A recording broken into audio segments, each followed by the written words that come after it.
Schonung, Dehnen, Massieren und trotzdem kommt der Leistenschmerz immer wieder? Wenn du diesen Kreislauf kennst, dann ist es Zeit, mit einem weit verbreiteten Irrtum aufzuräumen. Deine Leiste braucht wahrscheinlich nicht mehr Ruhe, sondern die richtige Art von Belastung an der richtigen Stelle. Heute zeige ich dir, wie du mit gezieltem Krafttraining das Problem an der Wurzel packst. Bleib dran, das wird deine Sicht auf die Leistenschmerzen verändern. Leistenschmerzen werden häufig von Adduktorentendinopathie verursacht. Typische Symptome sind ein tiefer, ziehender Schmerz in der Leiste, der sich bei schnellen Bewegungen wie Sprinten oder Schüssen verschlimmert. Oft handelt es sich um einen Belastungsschmerz, der zu Beginn von dem Training stark ist, während dem Training nachlässt und danach oder am nächsten Morgen umso heftiger zurückkehrt.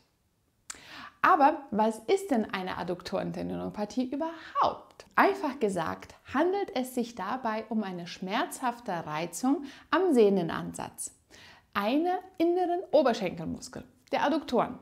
Genauer gesagt ist es meistens der Adduktor longus betroffen. Und zwar genau an der Stelle, wo seine Sehne am Schambein ansetzt. Aber warum ist ausgerechnet genau der Adduktor longus der Problemmuskel, obwohl wir doch ganz andere Gruppe von Adduktoren haben? Trotz dass wir mehrere Adduktorenmuskel haben, ist der Adduktor longus der anfälligsten von allem. Der erste Grund ist seine Position. Er ist der anatomische Frontmann. Der Adduktor longus ist an der vorderen Seite von der Hüfte und er ist sowohl bei dem Schließen vom Bein, aber auch bei der Beugbewegung beteiligt. Wenn man jetzt schnell sprinten muss oder eine Bewegungsrichtung ändern durchführen muss, ist dieser Muskel der erste und die am schnellsten anfeuert. Das zweite ist, durch seine Position bekommt er auch die Hauptlast. Er nimmt bei Bewegung die meisten Kräfte entgegen. Dazu hat er noch ein Hebelarmproblem. Der Muskel kommt vom Schambein bis zum Knie hin, bis nach unten und dadurch hat er einen viel zu langen Hebenarm, um zu arbeiten zu können. Das bedeutet, dass um die notwendige Kraft für die schnellen Bewegungen zu erzeugen, muss der Muskel selbst eine enorme hohe Spannung aufbauen. Diese hohe Spannung wirkt dann direkt an der Sehne am Schambein und macht sie anfällig für Überlastungen oder Mikroverletzungen. Dazu kommt auch noch die Doppelbelastung, weil dieser Muskel hat zwei Jobs.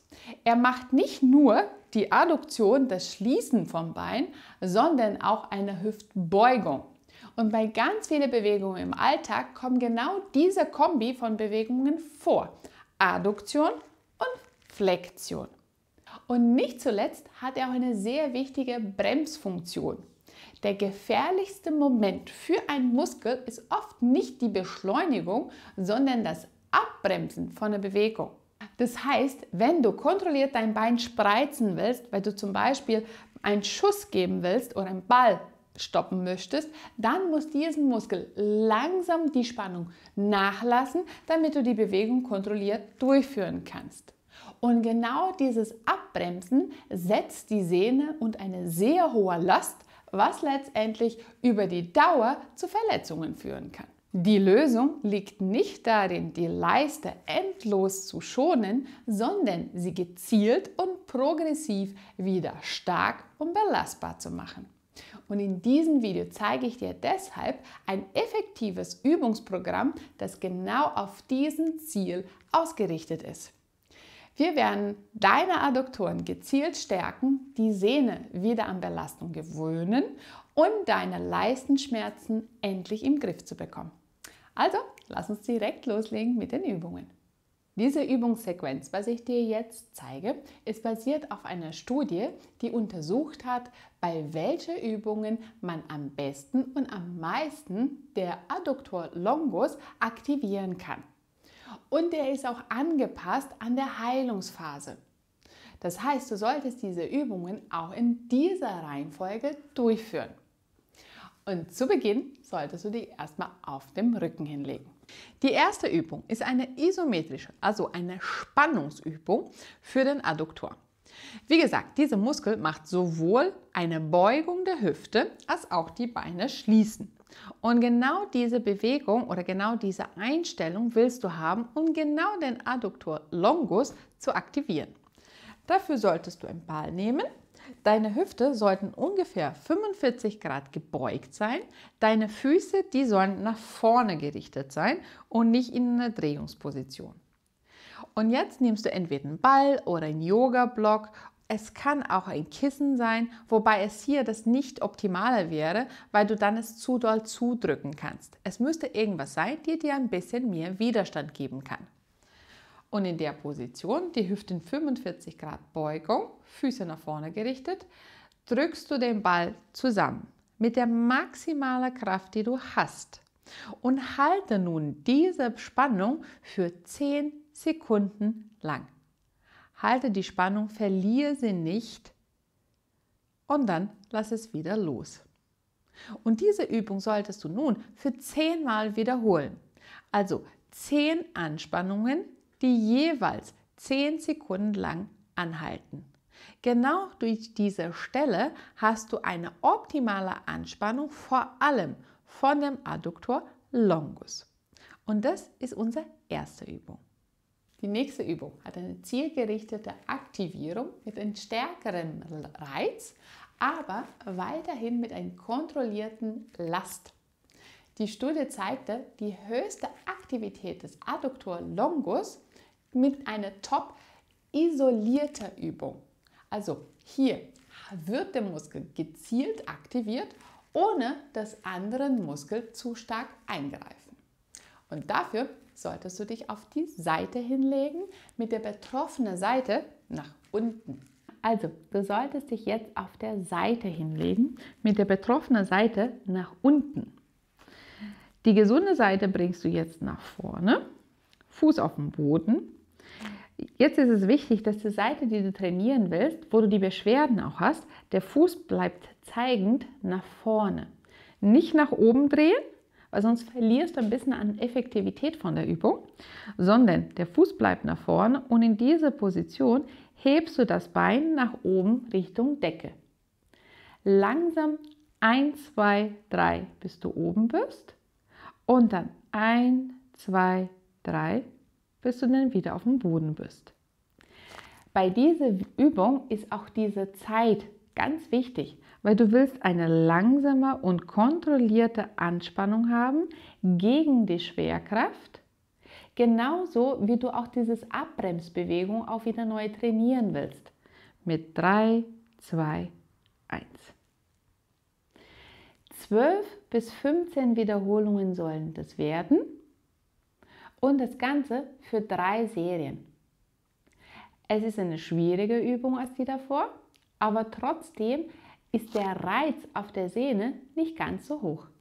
Die nächste Übung ist eine funktionelle Aktivierung. Das heißt, du nutzt die Adduktoren genau in der Funktion von Stabilität und Kraft. Und dafür ist der seitliche Ausfallschritt am besten geeignet. Du stellst dich geradeaus nach vorne. Das Bein, wo du die Beschwerden hast, dieses Bein wirst du jetzt einen großen Schritt seitwärts geben. Dann kommst du nach hinten, schiebst die Hüfte rückwärts, bis du deine Dehnung spürst. Und in diese Position kommst du dann wieder zur Mitte zurück. Hüftbreit auseinander, großen Schritt zur Seite, Hüft nach hinten bringen. Dein Gewicht ist auf das gebeugte Bein und dann wieder ran. Schritt zur Seite, nach hinten, Gewicht auf dieses Bein und dann wieder ran. Diese Übung ähnelt sehr doll die Alltagsbelastungen vom Sport. Und genau damit können wir jetzt halt den Muskel zu seiner ursprünglichen Aktivität zurückbringen, was ideal ist für den Rückkehr ins Training. 3 Serien von 10 Wiederholungen, idealerweise bis zu 15, solltest du durchführen. Seitlich weg und wieder zurück. In dem Fall ist es auch extrem wichtig, dass du auch die andere Seite trainierst, damit alles wieder im Gleichgewicht bleibt. Wenn dir dieses Video gefällt und du mehr über einfache Übungen für mehr Bewegung und einen schmerzfreien Alltag lernen willst, dann abonniere meinen Kanal. Hier zeige ich dir jede Woche regelmäßigen praktischen Tipps und effektive Übungen, die dir helfen werden, wieder fit und schmerzfrei durch den Alltag zu gehen. Die nächste Übung ist das Hüftenschließen gegen den Widerstand von einem Gummiband. Du stellst dich hin, das Band ist um das Sprunggelenk herum und die andere Seite kannst du an der Tür befestigen oder an den Heizungskörper. Du sollst gegen den Widerstand von dem Bein mit dem Fuß nach vorne zeigend das Bein schließen bis zur Hüftbreithöhe und dann kontrolliert zulassen, dass es wieder zurückgezogen wird. Diese Übung trainiert hauptsächlich das Exzentrische, das Abbremsen von Bewegung und ist extrem wichtig für die Prävention. Es stärkt gezielt und kontrolliert den Adduktor longo. 10 Wiederholungen, idealerweise sollen das 15 werden. Wichtig bei dieser Übung ist, dass dein Fuß immer nach vorne zeigend bleibt und dass du es nicht drehst. Weil wenn du die Hüfte nach außen drehst, verlierst du ein bisschen von der Aktivierung von dem Adduktor longus. Also Fuß nach vorne zeigen, dein Oberkörper bleibt aufrecht. Du bringst das Bein bis zur Körpermitte, kurz halten und langsam zulassen, dass das Band dein Bein wieder nach außen zieht. 3 Serien von 10 bis 15 Wiederholungen. Die letzte und die wichtigste Übung ist ein Copenhagen Adduction. Diese Übung hat eine sehr, sehr große Aktivierung von den Adduktorengruppen, vor allem von dem Adduktor longus. Er hat auch eine gute Aktivität von dem Bauch und die Rumpfmuskulatur. Dient zur Kräftigung und gleichzeitig zur Stabilisierung. Wenn Sportler diese Übung gut und schmerzfrei können, ist es ein guter Hinweis dafür, dass sie bereit sind, um ihrem Sport zurückzukehren mit den gleichen Leistungen wie davor. Dafür brauchst du irgendeine Erhöhung. Es kann Stuhl sein, Stepper, Sofa, Bett. Du solltest dich auf der Seite hinlegen und die Seite, die du trainieren willst, die muss oben sein. Platziere deinen Unterschenkel so auf die Erhöhung drauf, dass du einen guten Kontakt von den Unterschenkeln hast.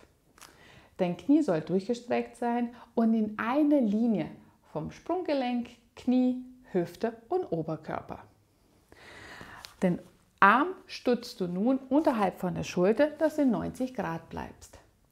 Bringe deine Hand auf die Hüfte drauf und in dieser Position versuchst du nun, dein Becken von dem Boden hochzuheben. Gesamten Becken plus Bein sollte in der Luft sein. Und dann langsam wieder runter. Spann als erstes Bauch- und Rückenmuskel an und dann hebe dein gesamten Körpergewicht vom Boden hoch. Kurz in der Position bleiben, geraden Oberkörper und dann wieder runter. Diese Übung bringt eine sehr gute Herausforderung für deine Adduktorenmuskeln. 3 Serien von 6 bis 8 Wiederholungen solltest du durchführen. Und am besten auch die andere Seite trainieren, damit alles wieder im Gleichgewicht bleibt. Wenn du regelmäßig mit diesen Übungen arbeitest und dich an die richtige Progression auch hältst, baust du nicht nur die Adduktoren stark und stabil wieder auf, du beugst auch zukünftige Verletzungen vor. Ich hoffe, dieses Video hat dir gefallen. Danke fürs Zuschauen und wir sehen uns wieder beim nächsten Video. Ciao!